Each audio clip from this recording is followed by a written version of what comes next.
You know that feeling when you go to water your favorite houseplant and suddenly, bam, this little cloud of tiny, annoying flies just buzzes right up into your face or, right up your nose?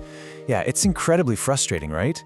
If you're vigorously nodding your head right now, trust me, you are definitely not alone. Welcome to This Explainer. Today, we're diving into exactly how to handle this. Consider this your ultimate, actionable guide on how to identify and get rid of fungus gnats on houseplants. We are going to walk through exactly how you can take your plants back and banish these little pests for good. Now don't panic, because we've got a clear roadmap to solve this infestation together. First, we'll meet the fungus gnat. Second, we'll uncover the root of the problem. Third, we launch our step-by-step eradication plan. And finally, we'll go over preventing future infestations. All right, let's jump right into Section 1. Meet the fungus gnat, identification, and the unseen threat. So, let's clear up a massive misconception right off the bat. People see tiny flies in their house and they immediately think, oh, fruit flies. But look at the difference here. Fruit flies, they hang out in your kitchen, usually swarming that overripe banana you forgot about. Fungus gnats, on the other hand, stick strictly close to your houseplants and the moist soil. They're tiny, about 2 to 3 millimeters long. They've got dark bodies and honestly, they're notoriously weak flyers. They kind of just hover. So, the absolute key here is location. If they are swarming your beautiful monstera, they're not fruit flies. Now, what's really interesting and honestly kind of alarming is this number right here, 200. No way, right?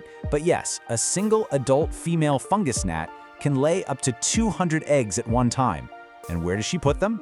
Yep, right in the moist top layer of your potting soil. Within just a few days, those eggs hatch. And well, that leads us to the actual problem. Meet the unseen threat, the fungus gnat larvae. These guys are tiny, like 4 to 5 millimeter clear or whitish worms with little black heads. Now, the adult flies you see buzzing around, actually, they're completely harmless to your plants. They're really just a major nuisance to you. But these larvae living hidden down in the dirt, they are actively feeding on fungi, organic matter, and most devastatingly, your plant's delicate root system. It's literally like they're eating your plant from the inside out. If your houseplant suddenly has yellowing leaves, unexpected wilting, or just stunted growth, well, these hungry little worms are very likely the culprit. Which brings us to Section 2, the root of the problem. Why did they choose my plant? So how do they even get there in the first place? Well, the number one culprit, absolutely, is overwatering. These pests are a direct symptom of soil that just stays way too damp for way too long. Consistently damp soil creates the literal perfect breeding ground for soil fungi, which, as we just learned, the larvae absolutely rely on to survive. Other major causes include poor drainage, like using a pot without drainage holes, or a really heavy, dense soil mix, or sometimes it's just infested soil. Yeah, sometimes these pests actually hitchhike their way inside via a brand new plant or a fresh bag of potting mix right from the store. Okay, so now that we know exactly who the enemy is, let's look at Section 3, Step-by-Step Eradication Plan, the two-front war. I call this a two-front war because, think about it, if you only swat at the flying adults, those 200 eggs in the soil are just going to hatch tomorrow anyway.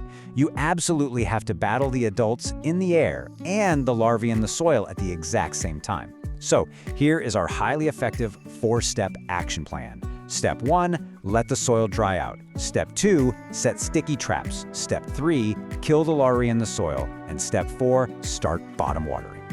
Let's break these down a bit. Step 1, let the soil dry out. This is brilliantly simple, but I cannot stress enough how absolutely critical it is.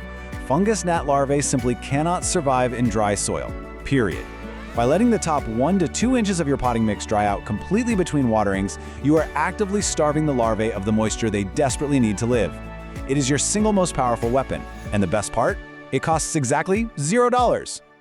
All right, Step 2, target the adults with yellow sticky traps. Remember how we said the adults are the ones laying up to 200 eggs? We have got to capture them before they ever get the chance. And it turns out, fungus gnats are irresistibly drawn to the color yellow. It's like a magnet for them. Just place these sticky cards on little stakes in the soil, or you can even just lay them flat right on the soil surface. Because they are such weak flyers, they literally just clumsily bumble right into the trap and get permanently stuck. Now for Step 3, killing the larvae that are already in the soil. You've got 2 highly effective options here. First is kind of the gold standard, mosquito bits, also known as BT. It's actually a naturally occurring bacterium that is highly toxic to gnat larvae, but totally harmless to your plants, your pets, and you. You just steep 4 tablespoons in a gallon of water for about 30 minutes, strain out the bits, and then water your plants thoroughly with this tea.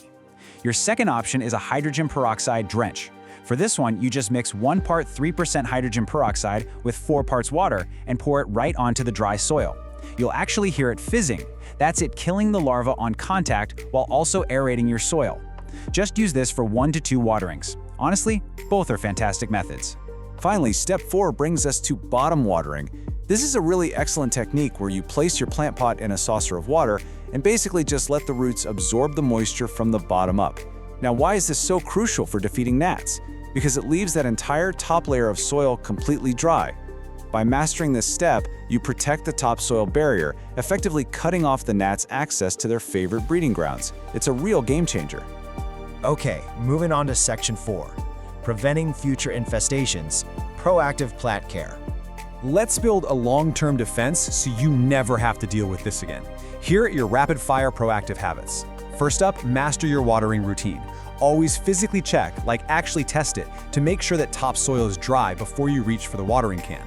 Second, use a well-draining potting mix so water doesn't just sit and stagnate.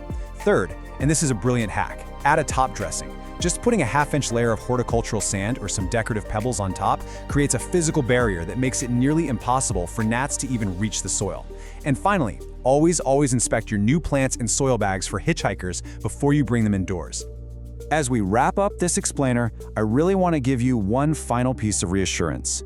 These pests, they do not bite, they don't carry diseases, and they are completely harmless to humans and your pets. They are absolutely defeatable. But consistency is key here. You really must stick to this 2-front eradication plan for 2 to 3 weeks.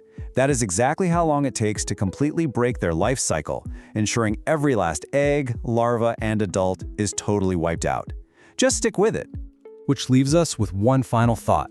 What changes will you make to your watering routine today to ensure your houseplants stay healthy, dry, and gnat-free forever? Take this knowledge, apply it right now, and go reclaim your indoor jungle. Thanks for hanging out with me for this explainer, and happy growing.